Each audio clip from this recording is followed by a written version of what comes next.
alcançar a igualdade de gênero e empoderar todas as mulheres e meninas.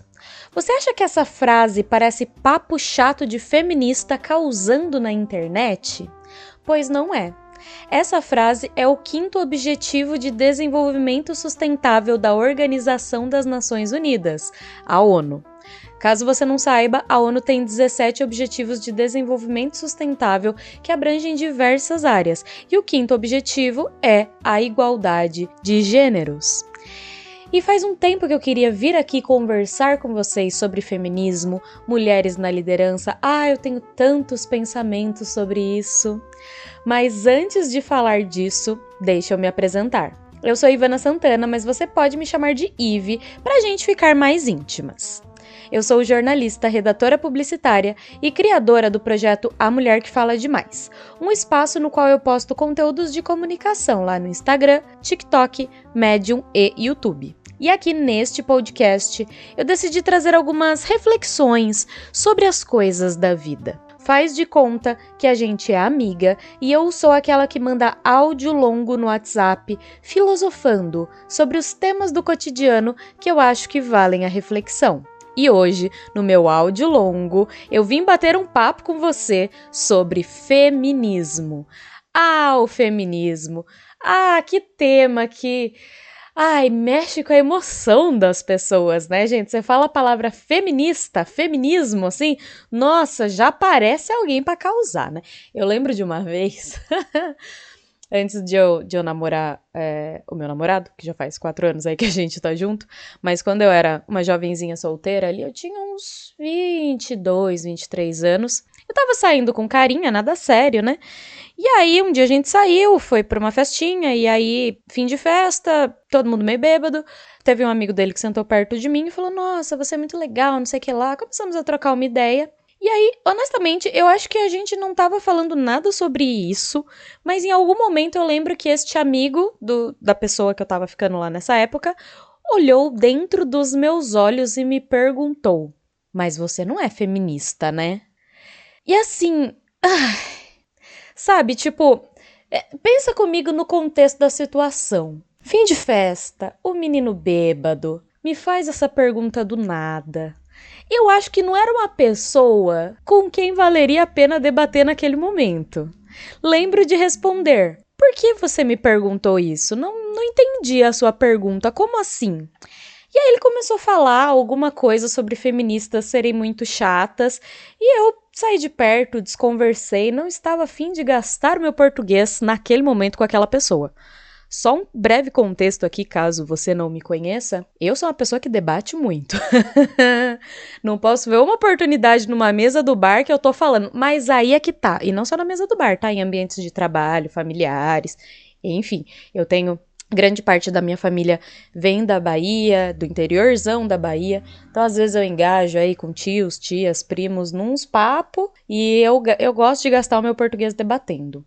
Mas assim, quando eu acho que vai fazer alguma diferença e valer a pena, né?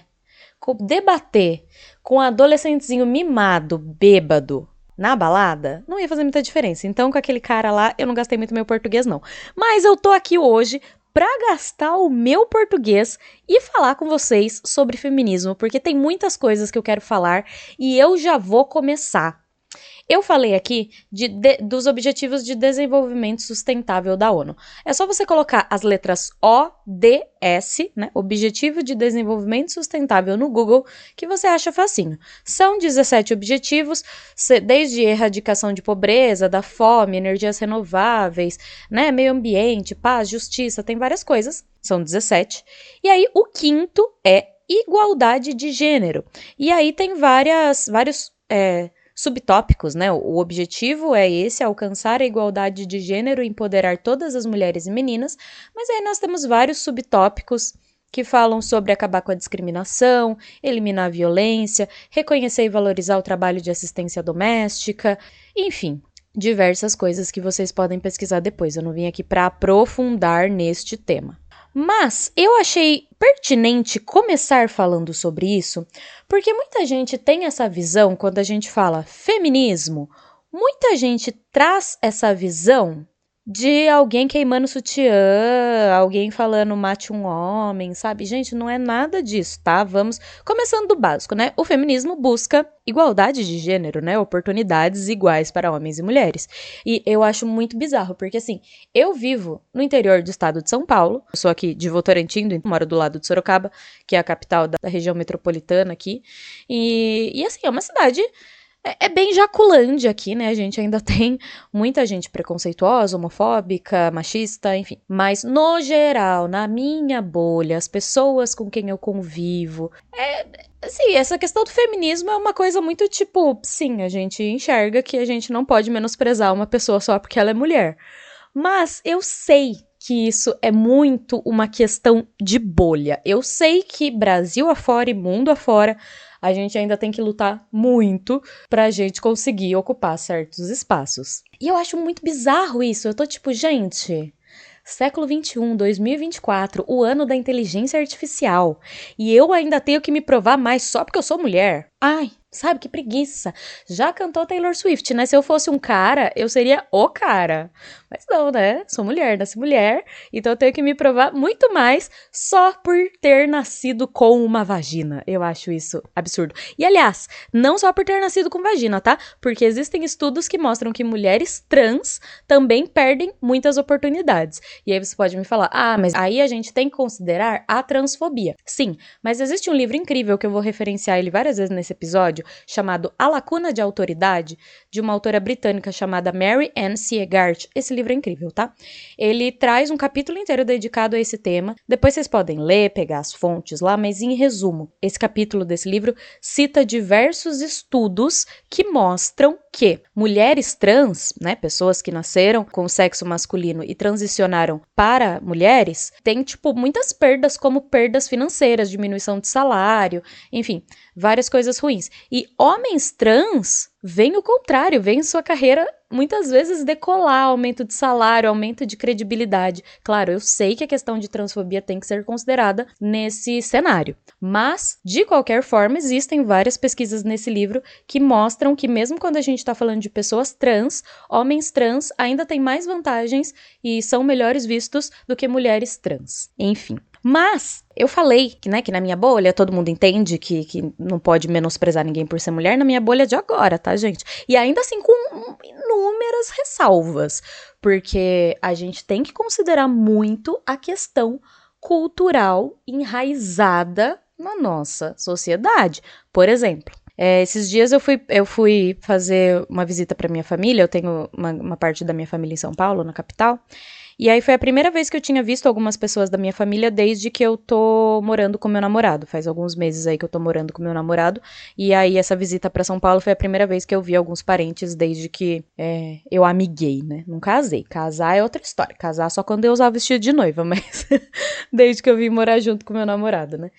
E é muito impressionante como pessoas 10 ou 20 anos mais velhas do que eu, da minha família, né? Mulheres 10 ou 20 anos mais velhas do que eu, da minha família, têm visões completamente diferentes sobre a vida de casado e o dever da esposa, né? Da mulher, enfim. Porque antes de eu mudar pra cá, quando eu e meu namorado tomamos essa decisão de morar juntos, eu sentei com ele e a gente foi conversar algumas coisas e eu falei assim pra ele: amor da minha vida, é o seguinte, eu trabalho fora, você trabalha fora, quer dizer, eu trabalho dentro, né, que eu faço home office, mas ainda assim, nós dois trabalhamos registrados em horário comercial, por mais que eu esteja em casa, eu não tô olhando pro teto, né, eu tô trabalhando, nós dois dividimos o valor do aluguel. E aí eu falei pra ele, amor, eu não quero sentir que a casa é minha obrigação e você me ajuda. A gente paga aluguel igual. A casa é obrigação dos dois, tá? Manter a casa limpa, organizada, arrumada, cuidar do gato é obrigação dos dois, a gente divide. Ou a gente divide, cada um limpa uma parte no dia da limpeza, ou uma semana que eu tô mais cansada ele limpa, na outra semana eu limpo, lava a roupa a mesma coisa. E pra mim isso é muito normal. Tipo assim, pra que, na minha cabeça, né? Pra que eu vou ir morar junto com um cara pra ter trabalho? Eu morava sozinha mesmo, se fosse pra ter trabalho, mais trabalho, sabe? E aí eu conversando sobre isso com as mulheres da minha família, com a minha cunhada, com a minha tia, que são ali 10 ou 20 anos mais velhas do que eu, e as pessoas ficaram assim, incrédulas. Como assim você não lava, passa e cozinha pro seu marido? E eu, tipo, ué, gente, mas ele tem duas mãos, tem dois 2 pernas, tá bem de saúde, graças a Deus, trabalha a mesma quantidade de horas que eu, por que eu que tenho que fazer tudo? Eu não entendi. Então, mesmo quando a gente fala da nossa bolha, a gente ainda tem muita coisa enraizada. E quando a gente fala de mercado de trabalho, então, meu amigo, minha amiga, como a gente sofre, né? Como a gente sofre com essa questão, gosto muito desse termo, que é o nome do livro, né? Com essa questão da lacuna de autoridade. Tem uma frase nesse livro, inclusive, que diz: a maneira como uma pessoa em posição de autoridade deve falar ou se comportar continua se baseando na imagem de um homem em posição de autoridade. Ainda associamos autoridade com homens. Essa é uma fala que está nesse livro. Essa fala é da Deborah Tannen, que é professora de linguística da Universidade de Georgetown. Ela estuda padrões conversacionais entre homens e mulheres desde os anos 1980. E esse trecho está na página 73 do livro A Lacuna de Autoridade. E eu concordo muito com ela. A imagem de autoridade é associada a homens. E aí você pode pensar assim, então se eu quero ter uma posição de liderança, por exemplo, né, aí no mercado de trabalho, eu tenho que me comportar e agir como um homem. Não tem, porque você não vai ser julgada como um homem. E aí eu tenho um caso que exemplifica assim isso. Eu adoro esse caso. É um estudo de caso lá da Harvard Business School. Hoje eu tô cheia de dados, tá, gente? Hoje eu vim munida aqui de dados pra não vir gente me encher o saco e falar, feminista chata. Sou feminista chata sim, inclusive, né? Só pra constar, mas eu trouxe dados aqui também. Então vamos lá. Tem um estudo de caso, que eu gosto muito de citar, realizado pela Harvard, tá? Harvard Business School, pra vocês não falarem que é pouca bosta. É o caso Hyde Howard. Talvez algumas pessoas já conheçam, mas o que aconteceu? Nesse estudo de caso, alguns alunos da faculdade foram divididos em 2 grupos. O primeiro grupo analisou a história real de uma investidora de risco, uma mulher chamada Heidi Reuser. Sei que o nome aqui pra gente em português soa meio estranho, mas é uma mulher, uma investidora de risco que fazia investimento em bolsa, esse tipo de coisa, uma história real.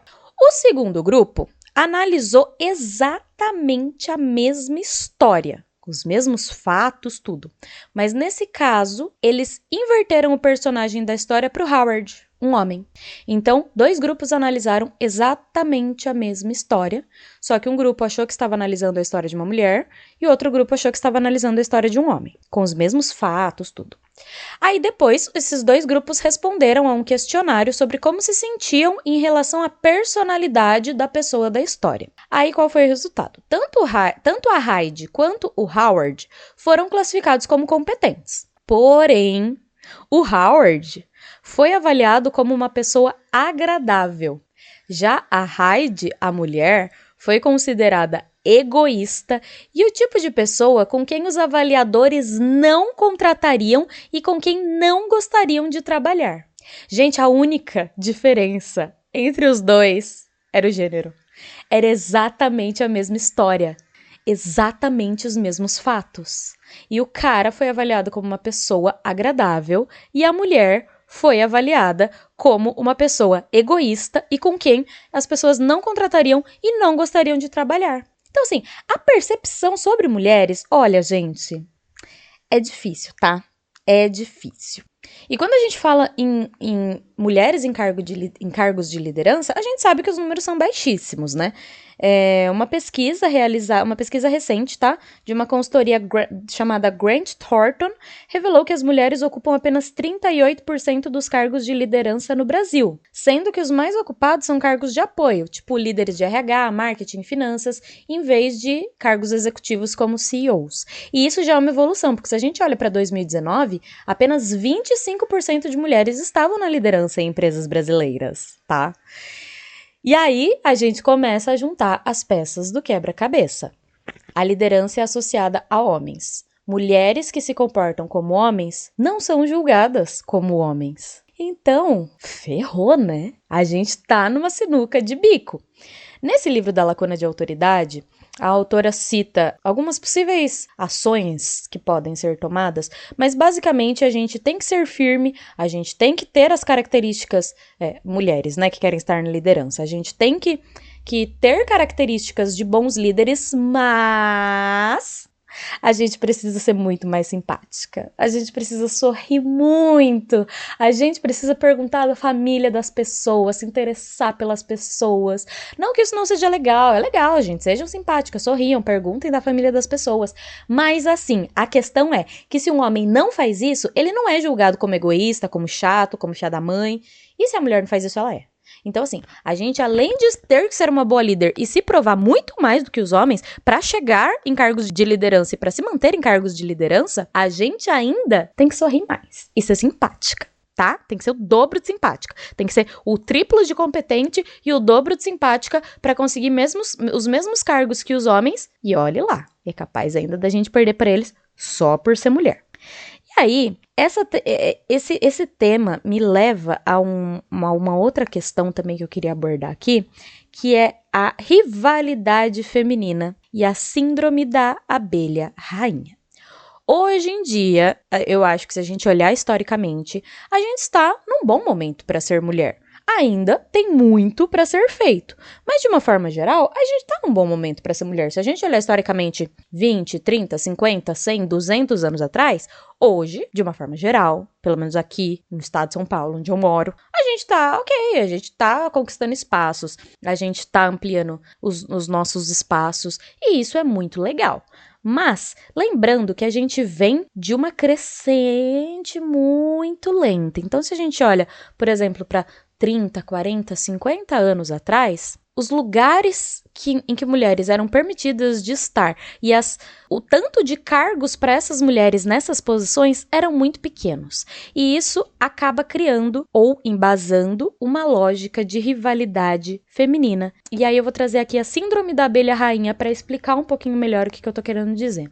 A síndrome da abelha rainha é uma questão de só pode ter eu. De mulher, de liderança, de mulher importante nesta organização, nesse trabalho, nesse grupo social. Eu posso ser uma mulher importante, as outras não. E a gente ainda traz essa lógica. E a gente precisa parar com isso, a gente precisa parar de rivalidade feminina. A gente precisa parar de brigar para ocupar os poucos espaços disponíveis para nós, que a sociedade dá para nós, e começar a se unir e trabalhar para ampliar os espaços disponíveis para nós. A gente não tem que brigar para ser uma dessas 38% de mulheres que estão na liderança. A gente tem que começar a brigar para ter mais mulheres na liderança, sabe? Essa lógica de rivalidade feminina, essa síndrome da abelha rainha, ela alimenta essa coisa, como se a gente falasse, tudo bem, só tem 38% de mulheres na liderança, eu vou lutar para ser uma delas. Dane-se o resto. Não, gente, a gente tem que lutar para ter mais mulheres na liderança, pelo menos meio a meio ali, metade homem e metade mulher, sabe? Então eu acho que a gente tem que começar a pensar um pouquinho nessa lógica. E aí, quando a gente traz esse tema, isso me lembra também de uma outra questão, né, que eu sou millennial, tá? Então, na minha época ali de adolescência, os filmes, as séries, principalmente adolescentes, escolares, traziam muito essa temática de it girl. A gente tinha uma it girl. O que é isso? É a garota do momento, é a garota sensação. E isso alimentava a mesma lógica da abelha rainha. Tem uma mulher no topo, as outras não são dignas de estarem ali. E eu acho que disso a gente acabou derivando a famosa frase que eu detesto, que é: mas ela é diferente das outras garotas. Gente, ela é diferente das outras garotas. É a frase que eu ouço, me dá 5 arrepios diferentes. Vamos parar para analisar um pouquinho esta frase. Ela é diferente das outras garotas. Quando você fala dessa frase, você está presumindo que ser igual às outras garotas é ruim, porque ser uma garota é ruim. E quando a gente fala essa frase, ela é diferente das outras garotas, geralmente, em que contextos ela está associada? Por exemplo, ela não gosta de rosa, porque ela é diferente das outras garotas. Ela não se preocupa em ficar comprando sapato caro, porque ela é diferente das outras garotas. Ela não gosta de filme de romance, ela é diferente das outras garotas. Porque é que coisas consideradas femininas, como gostar de rosa, gostar de um filme de romance, gostar de um sapato de salto alto, gostar de moda, por que coisas tidas como femininas, não tô falando que são femininas, tá? Mas que a sociedade enxerga como coisas relacionadas à mulher, são consideradas ruins? Por que gostar de rosa é ruim? Por que querer usar uma blusa rosa me faz uma mulher menos empoderada, menos interessante, menos líder, menos capaz, menos inteligente? Não faz. Não faz. Vocês já assistiram aquele filme Legalmente Loira? Vou confessar pra vocês que eu não tinha assistido até recentemente. Eu assisti alguns meses atrás. E, cara, como aquele filme pensa à frente de seu tempo, porque é um filme ali dos anos 2000. E pra ele abordar a temática que ele abordou da forma como ele abordou, eu ainda tenho algumas ressalvas ao filme, mas é uma obra de seu tempo. Mas de uma forma geral, esse filme quebrou padrões, sabe? Esse filme foi muito moderno pra sua época e muito importante até hoje. Tá? Pra quem não conhece o filme, é uma moça, né, loira, toda patricinha, que gosta de rosa, que tem um cachorrinho pequenininho, lá, todo aquele estereótipo de patricinha, ela acaba entrando na faculdade de Direito e todo mundo tá sempre menosprezando ela. E ela entra e fala, peraí, eu sou inteligente, eu vou estudar. Não é porque eu sou bonita e gosto de rosa que eu não posso ser inteligente. Então o filme trabalha essa temática. E é isso! Sabe? É isso, gente. Eu posso querer usar salto alto, saia colada e blusa rosa. Isso não tira o mérito da minha inteligência, do meu esforço, da minha aptidão de ser uma boa líder. E a gente acha que tira. E eu fico com raiva. Ai, como eu fico com raiva desse tipo de coisa. E aí, isso me lembrou, quando eu comecei a pensar sobre isso, né? Enfim, tava fazendo os tópicos aqui pra falar nesse podcast. Isso me lembrou da Jornada da Heroína. Eu não sei se vocês conhecem. A Jornada do Herói é mais conhecida quando a gente fala em storytelling, em contação de histórias. É aquela coisa clássica do herói, ele sai do seu mundo comum, ele busca um desafio, ele vence, ele volta pra casa. Mas existe a Jornada da Heroína. Tem um livro com esse nome que eu não li ainda. Mas pesquisei um pouco sobre a jornada da heroína, né? E ela é uma jornada mais longa do que a jornada do herói. E ela tem alguns pontos, né? Essa jornada da heroína. Por exemplo, vou falar todos os pontos aqui. Não que eu vá me aprofundar em todos eles, mas eu vou falar de alguns. A jornada da heroína começa com a separação do feminino. Depois nós temos uma chamada à aventura. Depois encontro com mentora, depois identificação com o masculino e descoberta de aliados, depois estrada das provações, experimentação do sucesso, transformação e despertar da morte, iniciação da descida à deusa / reconciliação, reconexão com o feminino, curando o conflito entre mãe e filha, curando o conflito entre pai e filha e integração entre masculino e feminino. Essa jornada, basicamente, são coisas, por exemplo, você está criando uma história, se a sua personagem seguir cada um desses passos, primeiro ela tem uma separação do feminino, ela não quer usar rosa porque ela é diferente das outras garotas, depois ela tem um chamado à aventura, por exemplo, falando de Legalmente Loira, falaram pra ela que ela não ia conseguir passar na faculdade de Direito e ela foi, sabe? Esses passos são isso. E aí tem alguns passos aqui da jornada da heroína que me chamam muito a atenção. E eu pensando culturalmente, no momento em que a gente vive como sociedade, eu acho que a gente tá num momento ali quase final da jornada da heroína, falando como sociedade, sabe? Porque quando a gente fala de separação do feminino, é exatamente isso que eu falei. Símbolos femininos são ruins. Gostar de rosa, gostar de romance, querer usar salto alto, querer, sabe? Todas essas coisas tidas como femininas, gostar de maquiagem, são tidas como ruins. E aí se você olha e fala, eu tô vendo ali a menina toda patricinha, que usa rosa, que é toda bonitona, todo mundo acha ela burra, eu não sou burra. Então eu vou pro lado oposto, eu vou me separar desses símbolos femininos. Eu não vou usar rosa, eu só vou usar preto, eu vou usar jaqueta de couro, eu vou me aproximar dos símbolos masculinos. Veja você hoje que toda coach de imagem da internet fala que para você passar autoridade, você tem que usar blazer. E blazer é o quê? Uma vestimenta do vestuário masculino, né? Que a gente... Não tô falando também que roupa tem gênero, não é isso. Mas tô falando de arquétipos, de impressões culturais que a gente tem na nossa cabeça. Blazer é uma roupa tradicionalmente na nossa sociedade masculina. E aí, a partir do momento que as mulheres começam a emprestar esta vestimenta para o vestiário feminino, é uma tentativa de emprestar autoridade. Se homens usam blazer e homens têm autoridade, se eu, mulher, usar blazer, vou me ver como uma figura de autoridade. Vocês conseguem entender? Então, quando a gente fala que a jornada da heroína começa nessa separação do feminino, eu acho que isso é uma coisa que a gente passou muito ali nos anos 2000. Essa questão de não gostar de rosa, de não poder usar salto alto, de ser diferente das outras garotas. Aí a gente vai passando aí pelas etapas da jornada da heroína e tem uma parte que a gente tem a reconexão com o feminino, logo depois da reconciliação. Então a gente começa a... Peraí, Você começa a parar e pensar, nossa, na minha adolescência inteira eu só usei preto e fui gótica, porque rosa é coisa de menininha e menininha é fraca, é chata, é metida, é patricinha, é burra. Aí você começa a viver a sua vida e passar o tempo e fala, nossa, peraí, deixa eu pensar de novo, rosa realmente é ruim? Eu usar um salto alto vai me fazer menos profissional? É a parte que você começa a se reconectar, a pensar. E aí, a última parte dessa jornada da heroína é a integração entre o masculino e o feminino. Por exemplo, né? Se a gente fala assim, não tô falando que eu concordo com esse modo de pensar, mas é um modo de pensar amplamente divulgado na sociedade. Mulher é emoção e homem é razão. Então, se a gente vamos colocar aqui, né, para exemplificar essas coisas como sendo verdades, tá? A razão é uma característica mais masculina e a emoção é uma característica mais feminina. Todos nós temos razão e emoção dentro de nós. A questão é a gente se reconciliar e saber dosar. E aí, essa última parte da jornada da heroína, da reconciliação do masculino com o feminino, eu acho que a gente está começando a estar neste momento, falando como sociedade. Vou explicar. Eu tenho percebido um grande movimento em páginas feministas ou não, mas de forma geral que são mais dedicadas a mulheres ou a mulheres empreendedoras. Eu sigo várias páginas de mulheres empreendedoras.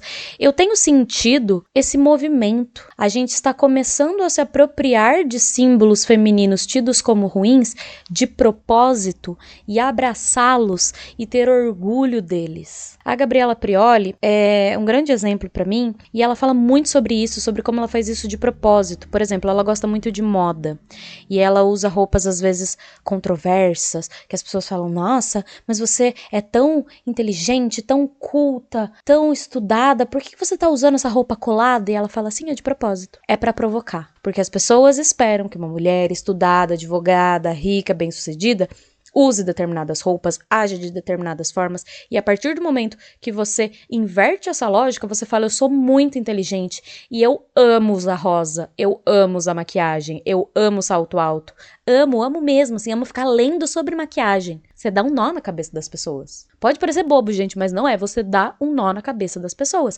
As pessoas não conseguem aceitar que as mulheres são plurais, que as pessoas são plurais, de uma forma geral. Eu posso gostar de coisas femininas, eu posso querer acompanhar a Semana de Moda de Paris, acompanhar a Fashion Week e ficar, nossa, a alta costura é muito legal.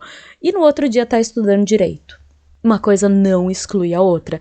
Eu posso usar um blazer num dia e eu posso usar uma saia colada no outro. E uma coisa não exclui a outra. Uma coisa não tira a minha capacidade. Não é porque eu quero usar um vestido em vez de usar uma saia, não é porque eu quero ter um cabelo comprido em vez de cabelo curto, que eu sou menos responsável, que eu sou menos capaz. A gente precisa entender que as mulheres são diversas, que as pessoas são diversas, e a gente precisa começar a aceitar isso. E, assim, graças a Deus, eu tenho visto esse discurso cada vez mais na internet, nas páginas que eu sigo, enfim. E isso me deixa muito feliz. Eu acho que a gente tá nesse momento de equilíbrio entre o feminino e o masculino. A gente está lutando para isso, pelo menos. A gente está indo nessa direção. A gente passou daquela parte de romper com o feminino para entender o que do feminino faz sentido para mim. Por exemplo, se a gente tá falando de guarda-roupa, né? Eu comecei a estudar estilo pessoal, tecidos de roupas, comecei a meio que mudar minha forma de me vestir nos últimos 2 ou 3 anos, e eu comecei a entender um pouco mais sobre isso. E eu tenho aprendido, né, baseado nos meus gostos aí, né, nessa minha jornada de autoconhecimento, inclusive tem um episódio só de autoconhecimento, vai lá ouvir, é o primeiro episódio, muito bom, mas nessa minha jornada de autoconhecimento, eu tenho entendido e eu tenho aprendido que eu gosto muito de mesclar. Eu gosto, por exemplo, eu tô numa estética um pouco mais séria e arrumada, eu vou colocar um item mais divertido. Tipo, eu tô de salto alto, tô de camisa social, mas eu vou colocar, sei lá, um colar de miçanga, sabe? Eu gosto de justamente não ter uma estética inteira, eu gosto de ter uma quebra. Ah, eu tô toda gótica, toda de preto, eu vou colocar um cinto vermelho. sabe? Eu gosto de brincar com isso. E eu gosto de emprestar coisas do guarda-roupa masculino, né? De novo, roupa não tem gênero. Mas eu gosto de emprestar símbolos, né? Do guarda-roupa masculino pra mim. Por exemplo, eu gosto de blazer. Eu falei, porque toda coach fala que tem que usar blazer. Sim, mas eu acho que se faz sentido pra você, faz sentido pra você. Eu gosto de usar blazer. Eu tô doida pra comprar uma gravata. Eu tô doida pra que me chamem num casamento, pra eu ir num casamento de camisa social e gravata, porque na minha cabeça esse look vai ficar muito legal. Então eu gosto de brincar com essas questões. E eu acho que isso tem tudo a ver com esse equilíbrio entre o feminino e o masculino, entre as coisas tidas como masculinas e femininas. E eu acho isso muito legal, eu acho isso muito saudável quando a gente faz com intenção, quando a gente faz de propósito. Então eu acho que a gente precisa começar a pensar nisso. Aceitar que a gente é plural, ocupar os espaços disponíveis e se aliar para ampliar esses espaços disponíveis. Gente, para com essa coisa de caça às bruxas. Não vamos fazer o trabalho sujo por eles. Eles querem que a gente faça caça às bruxas a gente mesmo, que a gente fique com essa coisa de rivalidade feminina. Que a gente fique com essa coisa de, fulano usa rosa, fulano é fútil, né? A gente até usa, ela é fútil, ela gosta de sapatos e maquiagem. E daí ela pode gostar de sapato, maquiagem e ler Nietzsche no outro dia. Ela pode estudar filosofia, sociologia, direito, engenharia e gostar de coisas tidas como fúteis também. Então, assim, o meu pedido, eu trouxe um monte de coisa aqui que eu nem consegui fechar os assuntos, porque eu só fui falando aqui no fluxo de consciência de diversos temas que eu queria trazer, e tem mais outros, mas eu ficaria 3 horas falando. Quem sabe aí eu faço uma live qualquer dia pra vocês sobre isso. Tem bastante coisa pra falar. Vou até pensando em estruturar uma palestra sobre isso aí. Vamos ver, estou tentando vender a ideia pra algumas pessoas. Mas eu trouxe aqui alguns pontos que eu acho que valem a reflexão, que vale a gente ficar pensando. Fica com isso na cabeça, sabe? Eu não trago muitas respostas agora, mas eu gosto de abrir perguntas. Eu acho que fazer perguntas, pensar em perguntas é muito importante pra gente, pra nossa evolução como pessoas, como sociedade. Então, eu espero que esses pontos que eu trouxe aqui te abram os olhos, te façam olhar pra uma coisa e falar, nossa, nunca tinha pensado nisso, nunca tinha analisado tal coisa por essa ótica. Vamos começar a pensar nisso, gente. Vamos começar a olhar as coisas por uma ótica diferente. Por uma ótica de que a gente não precisa ter uma rivalidade feminina. Vamos começar a entender, aquela mulher é uma vagabunda, por quê? Por que ela faz aquilo? Por que ela age daquela forma? Várias vezes, inclusive muito recentemente, eu não gostava de alguma pessoa, de alguma mulher, tinha um pé atrás, um ranço, e conversando com ela sobre determinados assuntos, eu falei, caramba, agora eu entendi de onde aquela pessoa parte. Eu achava aquela menina chata por isso, isso e isso, e aí quando eu conversei com ela e eu entendi por que ela age dessa forma, eu entendi que ela é só mais uma vítima de uma sociedade machista e patriarcal que resolveu lidar de uma forma diferente do que eu lido com as coisas da vida. Então, vamos, gente, sabe, ter um pouco mais de compaixão, de empatia, de escuta ativa. Vamos parar de brigar para ocupar os poucos espaços disponíveis e vamos nos unir para ampliar os espaços disponíveis. Você não precisa puxar o tapete da sua colega para ser chefe, você pode lutar para ter 2 chefes mulheres em vez de uma só, por exemplo. Sabe? É difícil, é chato. Sim, é chato. É difícil, mas é mais chato e mais difícil ficar perdendo oportunidade, sendo menos levado a sério por uma sociedade machista e patriarcal. E aí você vem falar, por que você fica falando isso? Por que é? Porque é uma sociedade machista e patriarcal. E não é legal nem fazer piadinha. Eu já, em grupos de amigos, já saí da roda, porque falei, vocês estão falando bosta aí. Mas é só uma piada. Sim, mas é uma piada machista e eu não gostei. Falei pra vocês, eu sou uma feminista chata. Mas assim, se você não quer ser extrema, arrumar briga, cara, nas pequenas coisas, começa a repensar pequenas coisas do seu dia a dia, começa a tentar abrir o olho das pessoas ao seu redor, homens e mulheres, tá? Do seu pai, do seu namorado, do seu colega de trabalho, para certas atitudes, para certas piadas. E eu acho que assim, eu confio mesmo que de pouquinho em pouquinho, a gente vai conseguindo evoluir, a gente vai atingir esse objetivo de desenvolvimento sustentável da ONU de equidade de gênero. Tô aqui, ONU, pro que você precisar, conte comigo para atingir esse objetivo. E é isso, gente, vamos se aliar para ampliar os espaços, vamos aceitar que a gente é plural, Vamos colocar mais mulheres no poder, tá? Se você tem uma posição que você pode colocar mulheres no poder, coloque. Ai, mas eu vou... Tem gente que fala, né? Eu vou colocar ela lá só porque ela é mulher? Sim, vai. Ai, mas e se tiver um homem tão capaz como? Bom, avalia. Só que aí você tem que avaliar se você realmente está avaliando o homem e a mulher de forma justa, porque como o estudo Hyde Howard mostrou aqui, muitas vezes a gente deixa os nossos estereótipos e preconceitos entrarem no caminho e às vezes a gente escolhe um homem que é menos capaz e menos capacitado para certa função do que uma mulher, que às vezes é mais capacitado, seria uma líder melhor. Então, vamos parar, gente. Põe a mão na consciência. Ninguém é perfeito, você vai errar. Eu cometo erros várias vezes, tá? Mas é botar a mão na consciência, é evoluir, é mudar de opinião. No episódio 4 eu falei tanto sobre mudar de opinião. Vamos lá, gente. Ser essa metamorfose ambulante, tá? Que Raul Seixas cantou. E vamos ter empatia, compaixão, ser feliz, colocar mulheres em cargos de liderança, confiar nas mulheres, ouvir as mulheres, porque o feminismo é gostoso demais. O feminismo beneficia os homens também, tá? Porque machismo faz mal para os homens também. Mas aí, isso é papo para um outro podcast. Hoje eu vou ficando por aqui. Se você gostou desse papo, já clica aqui no botão de compartilhar dessa plataforma que você está ouvindo. Manda para uma amiga ou para um amigo que está precisando ouvir tudo isso e que vai gostar dessa conversa.